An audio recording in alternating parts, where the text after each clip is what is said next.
Every single time you have a one-on-one with one of your staff members, or every time you have a team meeting, the questions that you should be asking as the leader are, do you have everything you need to do your job to your satisfaction and to our satisfaction? Are there other ways we can support you? Are there things that aren't working in the way that you would want them to be? And what can we do together to fix that solution, to find a solution for you? Welcome to the Manage Self, Lead Others Leadership podcast with Nina Sunday for experienced and aspiring people managers. This show will help you explore ways to become a more intentional leader. Each episode, host Nina Sunday speaks with some of the brightest business minds on the planet who share a passion to elevate and transform team culture. Workplace culture hides in plain sight. Is yours flourishing? Join the movement to make your workplace a better place to work.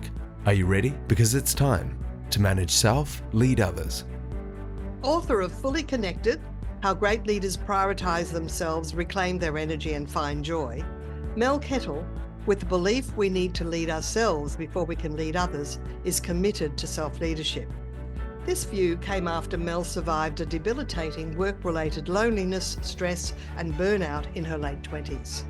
With a unique combination of holding a Master of Business Marketing and a Master of Public Health, Mel Kettle helps leaders and teams achieve real connection and engagement. Host of podcast This Connected Life, welcome Mel Kettle.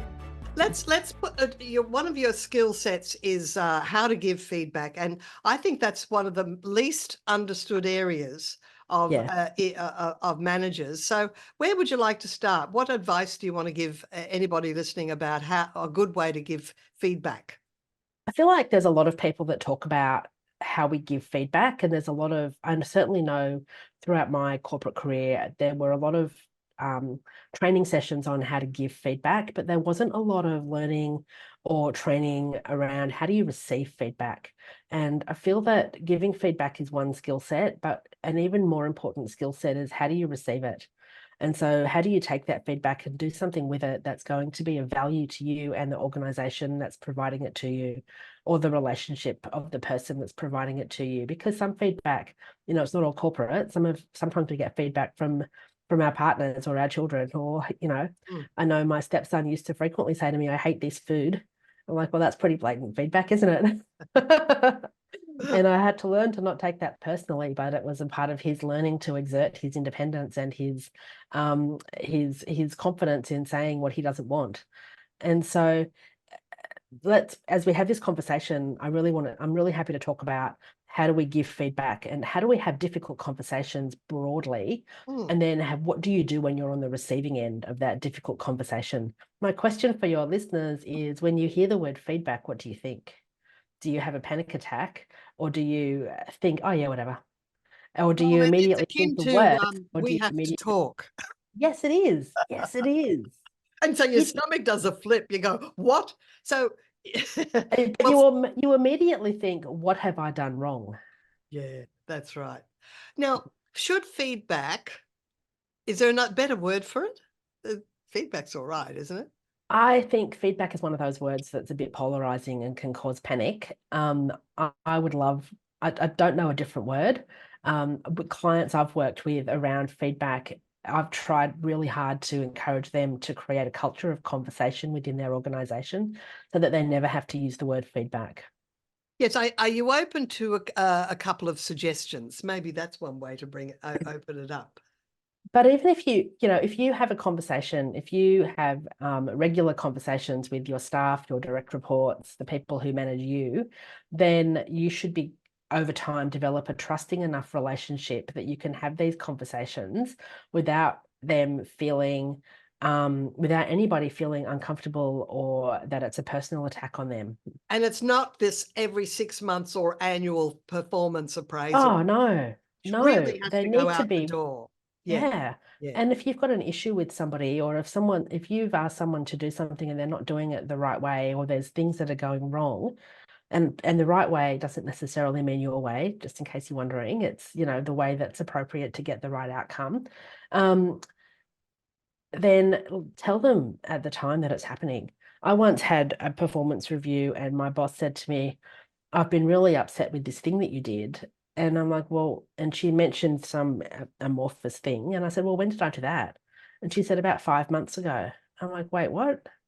5 months? I don't even remember. How do you Mm. expect me to learn and change my behavior when I can't even remember doing that? And That's why didn't you tell me then? isn't that the biggest mistake where managers Oh, save up, like they have this little dossier of all the little things you did wrong and then dump it on you all at once? Feedback should always be in person, shouldn't it? Not over the phone, not on email, not on SMS. look, it really depends on what your circumstances are. How do you give feedback if you've got a staff member in a different city when you can't always do it in person? I Yes. think in terms of, the preferences of giving it, then in person obviously is the Over the number one phone then. way, or on a Zoom like we're on now so that Yes. you can see each other, or over the phone. Text message, probably the worst. Actually, no, Instagram DM or Snapchat DM, that'd be the worst way of giving feedback. Yeah. But I know some people who've been given feedback. Oh, I know somebody who lost her job by text message. Um, No, but that's not nice. but if you verbally is the best way, and then you can follow it up with an email or follow it up in writing. But some government processes, so one of the issues with this bank that I was working with is they had legislated feedback protocols that had to be through a form or in writing. And so we talked about how do we manage that process so that the people receiving it don't just get the big red crosses, but they can have team meetings that say, here are the common areas where we're not getting this right. Here are the areas where we clearly need to be giving you more training and development. Here are the areas where there's a pattern forming that we've got something wrong with our systems and processes. So it's not just the one person who's doing it wrong all the time. The majority of us aren't quite getting it right. So can we pick up a scenario? Maybe there's a behavior that a team member is exhibiting on a regular basis and you want to modify that behavior. Can you think of an example, and what might the manager say, having set up a time for a one-on-one conversation? Oh, so I've got a few clients I'm working with who go into meetings and their manager undermines them in meetings. Oh, And so they'll be reporting in a meeting and their manager will interrupt, or somebody else in the meeting. In two particular instances, it's the manager who will interrupt and say that's not quite right. And oh. so they're undermining the expertise of their staff member. And so the issue that these two clients of mine have got is, how do I have a conversation with my manager who doesn't listen? Oh, this is giving feedback up, Yeah. So right? we So need to remember that not what only would do you be give feedback down, you give it across and you give it up as well. yes? Okay, so what they might invite the manager for a conversation, a private conversation, because you have something that you want us to talk about. What might they say? Look, it's really important to talk about how you feel as an individual when things aren't going, when you're feeling, undermined or belittled or shamed or any other negative emotion. So it's really, but it's also clear, it's also important to understand or to get a sense of, does the person who's doing that behavior that's causing you to feel less than, is it a deliberate behavior, or do they not even realize they're doing it? So it's We'll, like, we'll when you give them the have, benefit of the doubt. I imagine usually that's lack of self-awareness. They're just so it, full of their own ego. it usually is a lack of self-awareness, Yeah. or sometimes it's a personality clash between the two people as Ah, well. true. I have heard of the BFIR template, which is behavior, feedback, impact. Oh no, feel, impact, and results. So, in other words, in this scenario, what I wanted to speak with you about was during that meeting when I was giving a report and you said that's not quite right, interrupting me. I actually felt quite embarrassed. I actually felt quite humiliated in front of the group.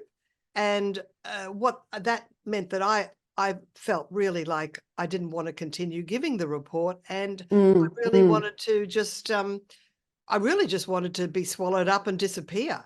And mm, in the mm. future, do you think you might be able to find a way Well, actually, at that point, you'd probably wait for their response. Yeah. And then say, look, in future, if you do want to have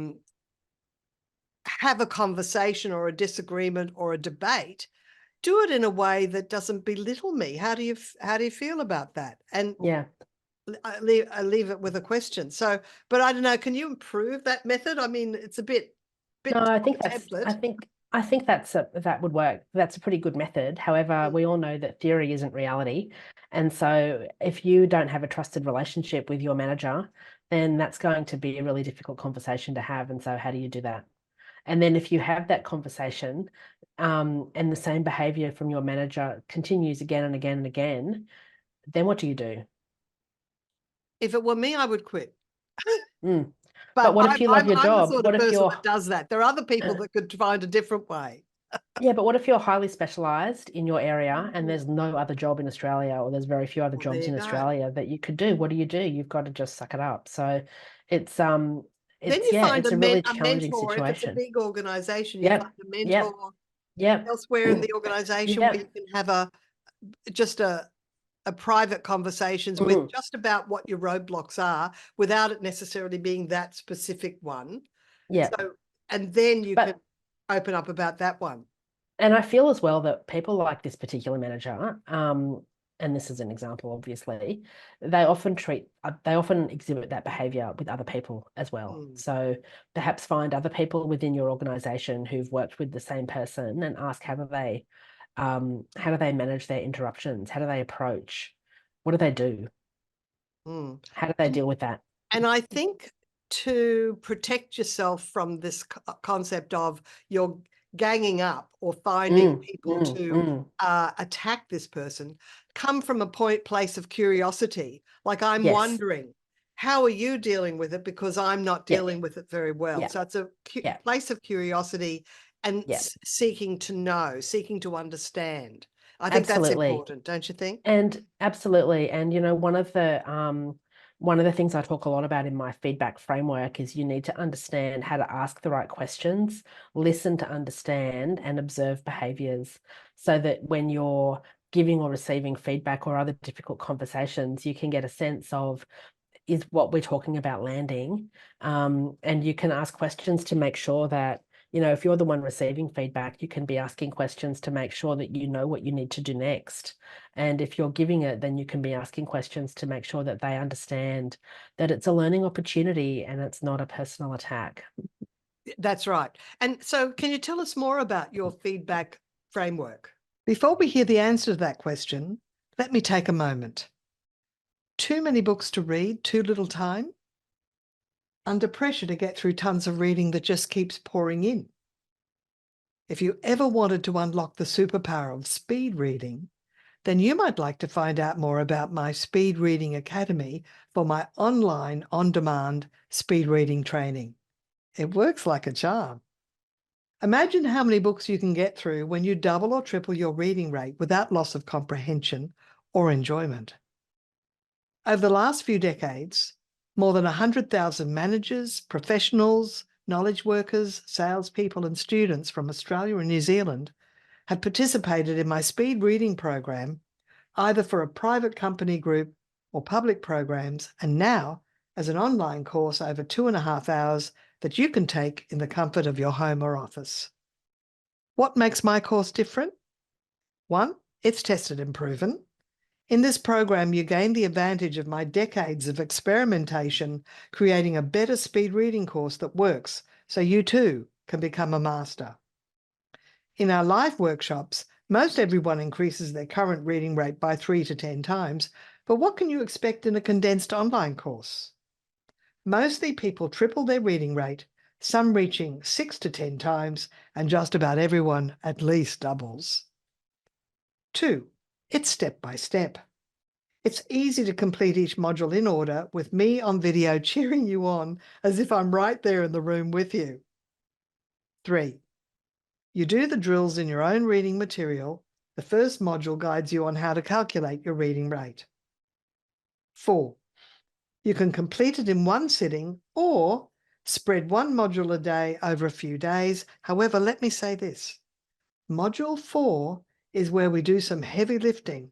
With 2 videos, a little over 30 minutes each, I urge you to set aside a focused 1 hour just for this module.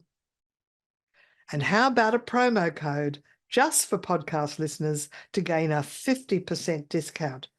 Write this down. Your promo code for podcast listeners is my name as one word, Nina Sunday. Now go to brainpowertraining.com/go to find out more and get started. And the link is in the show notes. Please, Mel. Yeah, so I have a 5-step feedback framework, and the first step is you have to learn how to connect. So, and by connect, it's understanding yourself, it's understanding what your feedback stories might be and what your feedback triggers might look like, so that when you have to give other people feedback, you can have a greater empathy or understanding of what might impact other people. The second step is to set the scene. So, and this comes back to what we talked about before. How do you deliver the feedback and where do you deliver it? How are you issuing the invitation for feedback? Is it, I need to talk to you, or we need to discuss something, or we need to have some, I need to give you feedback? Or is it more along the lines of, hey, let's have an update. Can we have an update about this project that you're working on?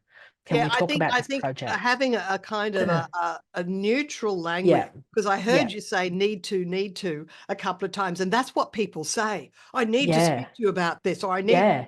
to give you this. Yeah. And it's like it already is inflaming the Yeah. situation. And it's really important to remember as well that the way that your feedback is received and the way that people respond when you say feedback, or so much of it boils down to how much trust you have with that person. What's the Yes. quality of your relationship? So I look at managers that I've had in the past and leaders that I've worked with and staff that I've worked with. And there's some that I can say, hey, can I give you a bit of feedback about this? And they'd be like, yep, sure, no worries. What can I do better? Or what have I done well? And there's no sense of judgment. There's others who have said to me, hey, let's just have a chat about this. And I've immediately gone into major panic mode because I've not trusted them as far as I could kick them.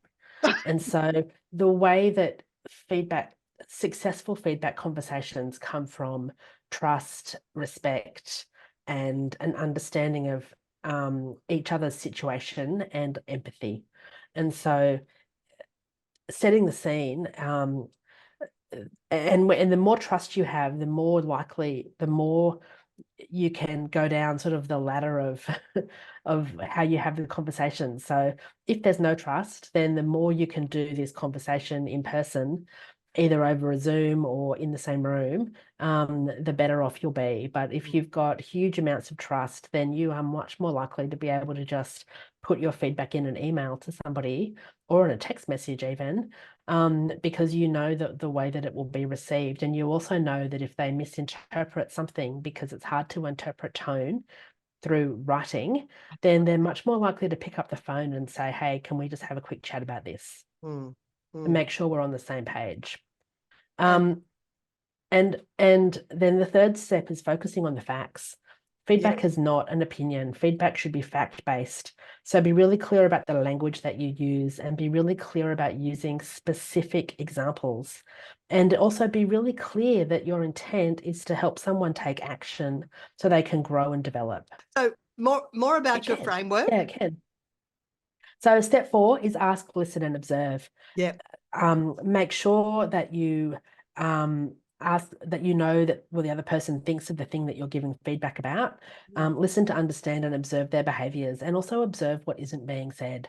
So make sure that they understand, or if you're the person receiving feedback, make sure that you understand what it is that the feedback is about. What does it mean, and what are those opportunities that need to come out of that? And then the 5th step is set future goals. So what are the steps that you're both going to take to ensure there's improvement, commitment, growth, and development? And if it's, if it's in a personal relationship, or if it's in a business relationship or a project team or something else, what are you meant to be doing with that feedback? And so questions that you can ask then, if you're the one receiving feedback, you can be asking, what support will I be getting to do this better? How can you help me? How can you guide me? And if you're the person who's giving the feedback, you can be asking questions around, what is it that you need from us to do this better? How can we support you to do a better Yes. job with this? And are there things that you need from us? How can we be here together? Because we all want the same positive outcome. So what is it that I can do? And sometimes, with some examples that I've seen, sometimes you just might need a bit more time together to, make sure that you're on the right track. Or sometimes, sometimes feedback can come in all different shapes and forms. And so it's identifying what that looks like so that you can both work together to get that outcome that you're needing. Yes, absolutely. And you've read Brene Brown, and she talks about clear is kind and unclear is unkind. So do some managers try to give feedback, but they don't really tell the truth? They're sort of afraid to give what they really think. And so the person getting feedback isn't really getting the message. Yeah. I worked with a guy who, fortunately, I didn't work directly with him, but he was the head of the organization and he hated bad news. And so all of the reports that he was given about the state of the organization and where things were at were all sanitized so that the worst news was left out because That's people were dangerous. fearful of his response. And so that meant that he didn't have a clear understanding of how bad things were in certain parts of the organization and how much money was being lost, because any good marketing person can manipulate numbers to make them look like whatever you want them to look like. And and so it was really problematic. And so yeah, there's definitely times where true feedback isn't given because of fear. And again, it comes back to lack of trust. It also comes back to lack of self-awareness, because that manager is not noticing the pattern in their own behavior and they're not modifying their own behavior. So it's that whole thing of emotional intelligence. One of the big qualities is self-awareness. Look, and he's probably not noticing it because he's surrounded himself with yes men and women who are too scared to say no and say yes to everything. And that can be where having an external coach is so valuable, because you don't pay them to agree with you. Now, sometimes when I'm working with managers, emerging managers, they'll say, look, when is the right time to acknowledge that no amount of coaching is going to change this person's behavior? And I'm just wondering your thoughts around that, because I think it says something about the person asking the question, not as much as the person they're coaching. Yeah, it does. And that it comes back also to what's your recruitment process look like? And if you're, I have a friend who was recruited for this job and she packed up her life to move cities to take this job. She had 2 days of psychometric testing, and she has a very big personality. She is very forthright. She is not at all afraid to say what she thinks is right or wrong. And that would have all come through on this psychometric testing. 6 months into this job, her boss said to her, I feel like you're not a good fit for the organization for these reasons. And they'd had a few different conversations about this, and my friend knew that she wasn't a good fit as well. But she'd packed up her whole life for this job. And so she said to him, yeah, I know. And he said, I think you're just too much on this and this and this. And she said to him, but I did 2 days of psychometric testing. Surely that came through. Like, surely you saw that. And he said, yes, we did, but we thought it was wrong because we've never seen anybody chart that high before in these qualities. And she looked at him and went, that's not my problem if you didn't believe my results. And so they agreed that she would leave, and she got a very good deal to leave. So it became worth her while to unpack her or pack up her life again and move on. Yeah. But it was just like, seriously, people, psychometric testing does not lie. Most people are not good enough to get it to give you the wrong answer. So we talk about managers having a coaching conversation as a regular thing. And do you think some managers are being too nice and not really saying you need to change or else? we'll have to give you, I mean, do you say that? Or you But have why to give should you a they have warning? to? But why should people have to change? So again, this comes back down to how do you hire in your organization? Are you hiring for skill set? Are you hiring for values? Are you hiring for fit? Or are you hiring for a blend? And if you want people's behaviors to change, then that indicates to me that there's a misalignment of values within the organization. And so how did you not work that out sooner? Now there's definitely people who, and if it's a skill thing, then if the problem is around skills, then you need to look at what can we do to support you to level up those skills. The other question you need to ask is, does the person want to change? Do they want to grow? Do they want to stay in this organization, or do they not? And I have another client at the moment who was talking to me about one of her staff, and that's the exact question they've had. She's not changing her behaviors. She's not improving. She's not doing the things that she's being coached to. And the issue isn't that she doesn't know how to change, it's that she doesn't want to. And I think that that's a really key distinction. If you've got somebody who's really willing to do the hard work, to learn, to grow, to move in the direction that the organization needs them to, it's a whole different level of investment in that person to somebody who's just there going, no, I just want my paycheck. I'm not doing anything differently. It's the difference between what Liz Wiseman in her book calls typical contributors versus impact players. And if you Absolutely. want to coach somebody to be an impact player, to be anticipate needs, to not say that's not my job. If you've got a typical contributor that has an avoidance mindset, well, does it get to the point where you have to give them a warning that their job is on the line because it's unsatisfactory? Their not Yeah. ability to change or grow? Most organizations would have performance management processes in place. And so maybe that's the time where you need to put that into practice And and, that's when you give talk to them the that. And where you start that process of performance managing someone. I was had a conversation with a friend the other day who said, I've got two staff and neither of them are doing brilliantly. One of them's getting it a lot more than the other, but the other one I need to start performance managing. They've only been in it with our organization for 4 months.